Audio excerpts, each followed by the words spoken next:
Each episode of Education with an Edge is meant to create, cultivate, and inspire honest discussion about issues affecting youth.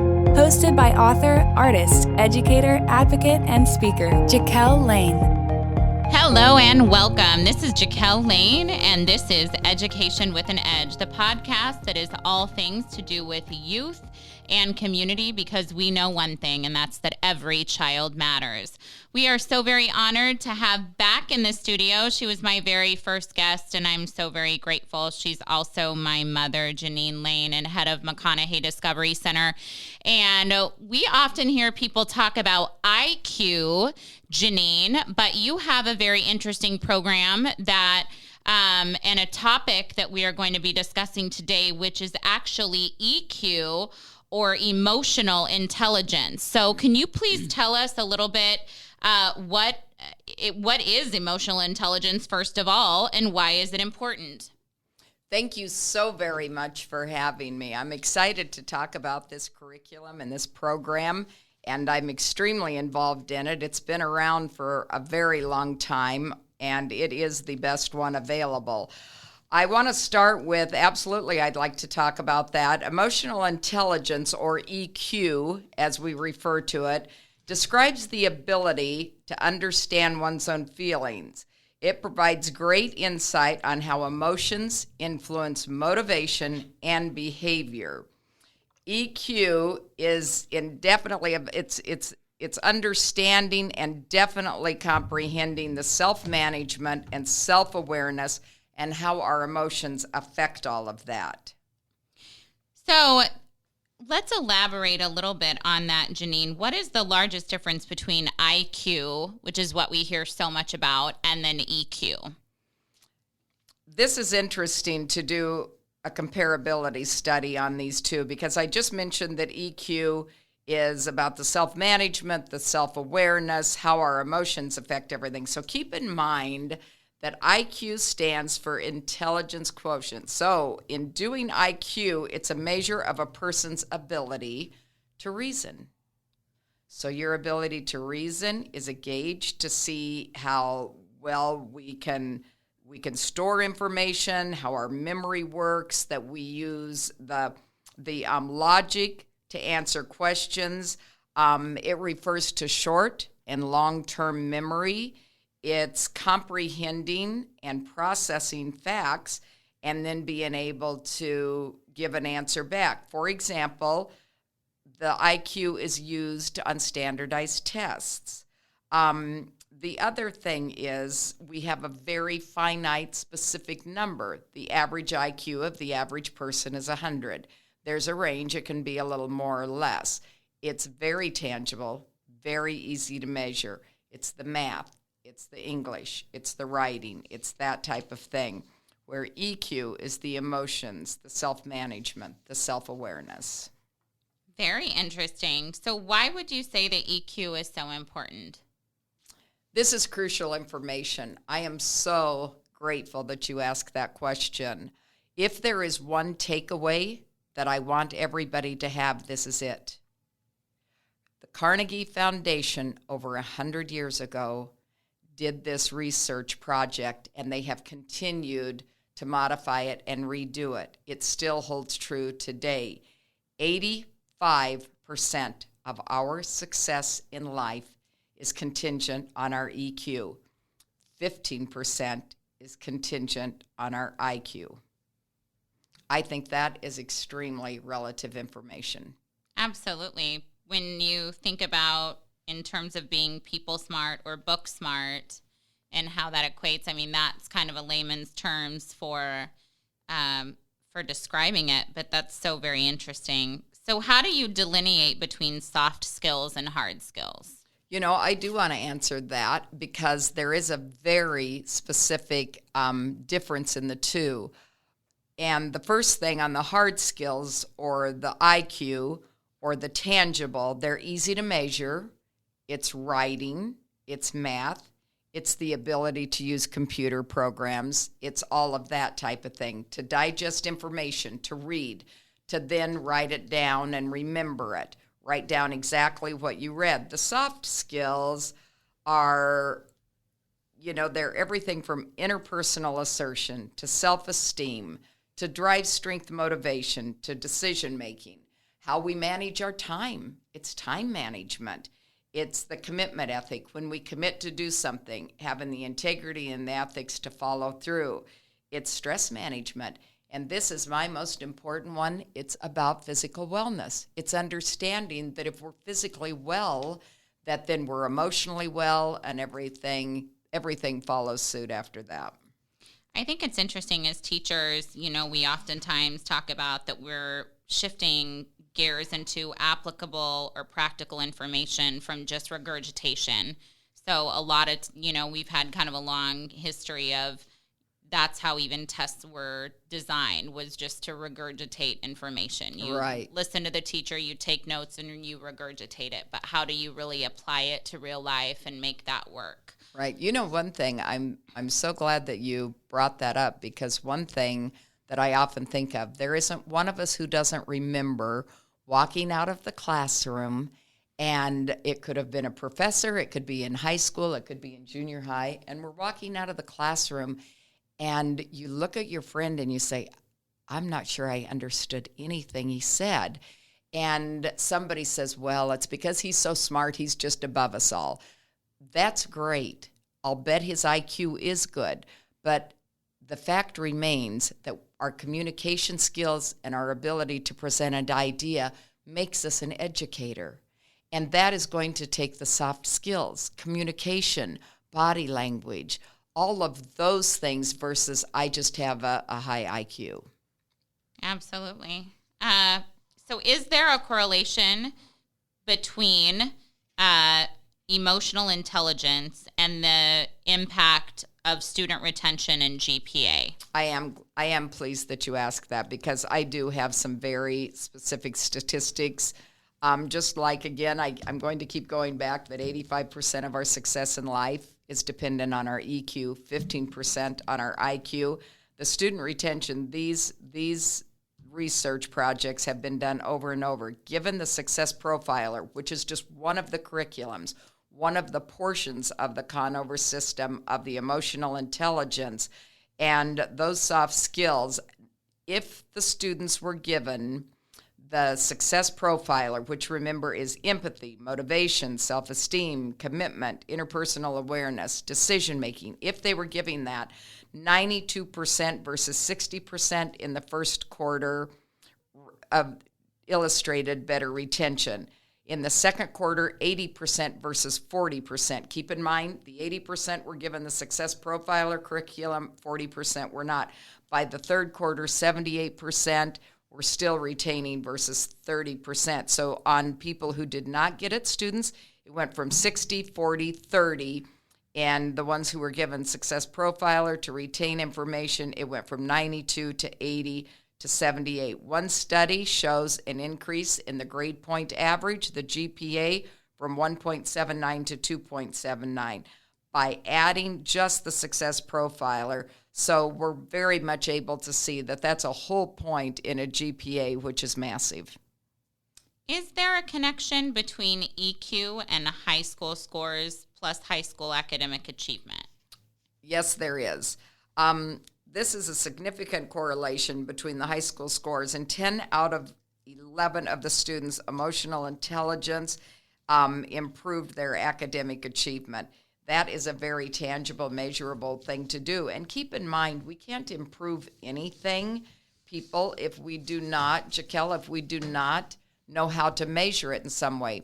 The other thing that I think is very, very important to keep in mind, we are born with an IQ, and that IQ number remains the same to the day we die. EQ can be developed every second of every day until you die. How interesting. And many people, not you, you've mentioned it a couple times, but I think we need to go over it for our audience. So what is the Success Profiler? Is that a program that it is high schools can implement or that people can implement? Absolutely. Each of the programs, there's a tiered process. There's personal responsibility, which is managing goal achievement. That's personal responsibility, self-control, self-management, achievement drive, goal setting, values congruence. Then there's the success profile. It's motivation, self-esteem, empathy, decision-making, commitment, interpersonal awareness. We have everything from workplace readiness. Think in terms that the Conover program is a whole curriculum, just like math has different chapters or literature has different things that you learn. So you can definitely set up lesson plans, and there is a process, and it's all extremely user-friendly, and I can get into that a little bit later, but it is an entire curriculum, and it's massive. It's massive and very user-friendly. I think that would be wonderful. I teach middle schoolers, and it's never too early to get them to start thinking about career readiness or what they might potentially like to do, and also really honing those coping skills and social skills that sometimes aren't quite as developed at that age. Please discuss the success profiler and the impact self-esteem and other programs have on students in connection with their success. So as we all know, when we're discussing, I'm going to put right at the top self-esteem. I have oftentimes said in my experience, my seasoned many years experience with at-risk youth and alternative education, that if they had an appropriate, healthy amount of self-esteem, some of the other issues would just go away. So think in terms of the success profiler being about, here again, self-awareness, the emotions, the self-esteem, then the leadership ability, the time management ability, the stress management ability, the physical wellness, the all of the things from empathy to everything that wraps under that self-esteem. You know, bullying is such an important issue to me, and I discussed candidly about the fact that I went through bullying in my life, and that being a teacher, that I have lost children to bullying, actually to suicide precipitated by bullying. And the facts are that in the state of Nebraska, a child loses their life every 36 hours.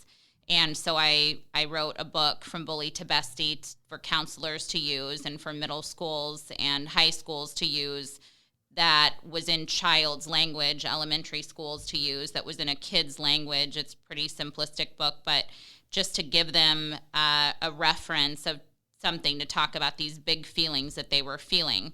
And oftentimes the child that's doing the bullying is hurting the most, is the one that's in the most pain. So how does this curriculum address this issue? Jaquel, first of all, I do want to take time as a professional first, and then as your mother, to congratulate you on that book. It's going to help so many students. In my opinion, I think that we have all at some point in our life, be it in the workplace, people don't think of it in terms, but as adults in the workplace, being bullied, being ostracized, being talked over, being disregarded. Social skills definitely come into this emotional intelligence. There are people that are simply don't have those social abilities. So politeness is not something they're exhibiting. It's very, very important. I thank you for doing that because it will help so many young people. It's very real and it's very damaging. So let's address that. With the social emotional learning and all of those things that go on, keep in mind that it's anger management, and it's workplace readiness, it's bullying prevention, it's goal achievement, it's all of those things, and it's social emotional learning. So what we need to think in terms of, here again, in layman's terms, or what years ago we used to say, just the social skills, just the golden rules to treat others with respect and things. It's very interesting because obviously it's important, or it wouldn't be an entire curriculum in this program. It's bullying prevention. Keep this in mind, and let's let it resonate. When personal needs are not being met outside of the workplace or the environment, bullying exists. So this curriculum not only addresses the person being bullied, but the person who is bullying, and you are absolutely right. Remember, when personal needs are not being met outside, then bullying exists. Thank you. What is the importance of workplace readiness, do you think, especially with our youth? So I am going to refer to a bunch of things that we want to talk about. When we're talking about workplace, there are many, it's amazing because many businesses are now saying they need help with this. They need the workplace readiness. They need all of that. And in that workplace readiness curriculum, they're addressing everything. And we know it. We take it for granted. But it's everything from on the workplace readiness, whether it's teamwork competencies, the soft skills. Here again, the soft skills competencies. You don't, those days are over. When you're on the job site, you no longer tell someone they can't sit at the desk beside you. You shouldn't have ever done that, but there has to be collaboration. There has to be teamwork.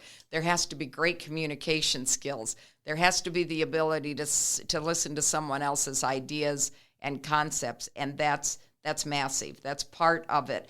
And there are many places that are, it's everything from communication, planning and organizing, critical thinking, professionalism, being a professional about things. And attitude is number one. And so it's crucial that we give these youth this so that they can get a job. Now, we are in a season right now of lots of online learning, and some schools are going back and some schools aren't, but some parents are choosing to homeschool their children in this season. How efficient is the deliverability of the emotional intelligence curriculum? Because I can see this being something really beneficial for those people.